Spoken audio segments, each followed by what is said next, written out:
Hey, I'm Nate from Christ Church Montevideo, and make sure you check out the previous videos of this series to get caught up. You'll find the links in the description. But if we've taken the challenge to read the letter to the Philippians, we might read, "Don't be anxious about anything." And so in the effort to feel differently by thinking and acting differently, we may rationalize or intellectualize our situation or the feelings that come with it. That means we might offer analysis or theories to avoid being personally conscious of or dealing with difficult emotions.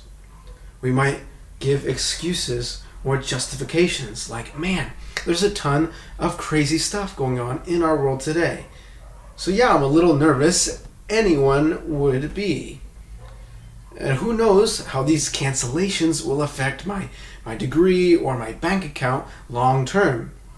I think there's reason to have a little anxiety.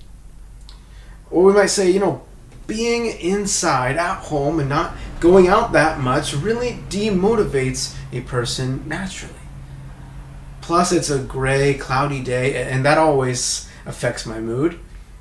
And man, I've had a couple of late nights, and so the tiredness is also a part of it. Now, it's not bad to think of the causes and reasons for how we feel. Recognizing that's a big step toward healing. But when we synthetically try to convert our feelings to thoughts, using our minds to take the focus off dealing with our feelings, that's when it can become a self-protecting, self-centered volcano of holding it in and stuffing it down. It's probably going to explode at some point. Now in Philippians, though Paul does not rationalize or intellectualize his feelings about his house arrest situation, he does change his mindset. He decided to work on having the mindset of Christ. So in the last video, we mentioned that famous scene where Jesus was in the garden before he was arrested and taken off to be executed. And he was with his disciples, his friends.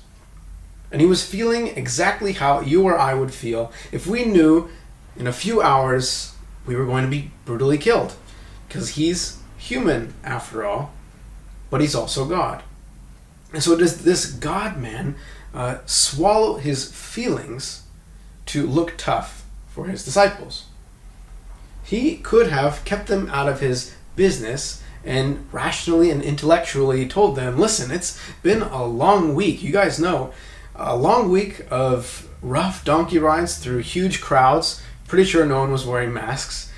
And plus, I just got done washing everybody's feet before a big meal on a nervous stomach. So it makes sense that I would feel a little uneasy. But he doesn't do that. He invites them into how sorrowful he was feeling. He opened up to them. He said, "My soul is overwhelmed with sorrow. I'm troubled." He invited them in to his vulnerable heart, and he asked them to pray for him while he went off to pray on his own. And there, he opened the doors of his soul to the Father. He didn't try to keep him out. He invited him into his struggle and his sorrow and his anxiety. And he prayed to the Father. He said, "I know that anything is possible for you. So if it's your will, please take this cup of suffering away from me. But at the end of the day, you do what's best according to your will." And then, apparently with this indescribable peace, he got up and with confidence walked toward his enemies. And for the joy set before him, he endured the cross.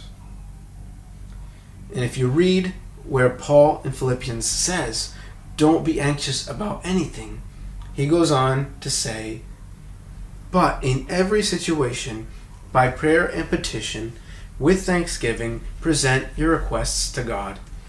And the peace of God, which transcends all understanding, will guard your hearts and your minds in Christ Jesus. And it's clear that he got this idea for the anxiety remedy from Jesus himself.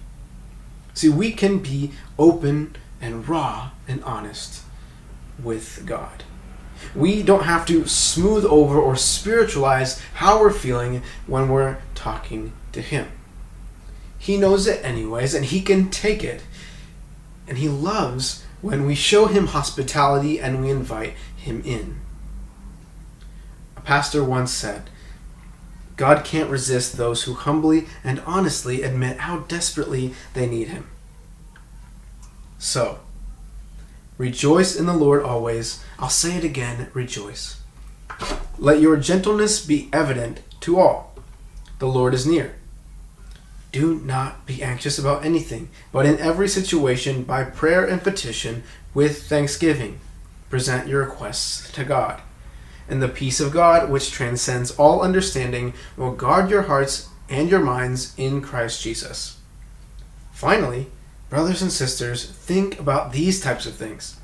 Whatever is true and noble and right and pure and lovely and admirable, if anything's excellent or praiseworthy, that's what you should think about.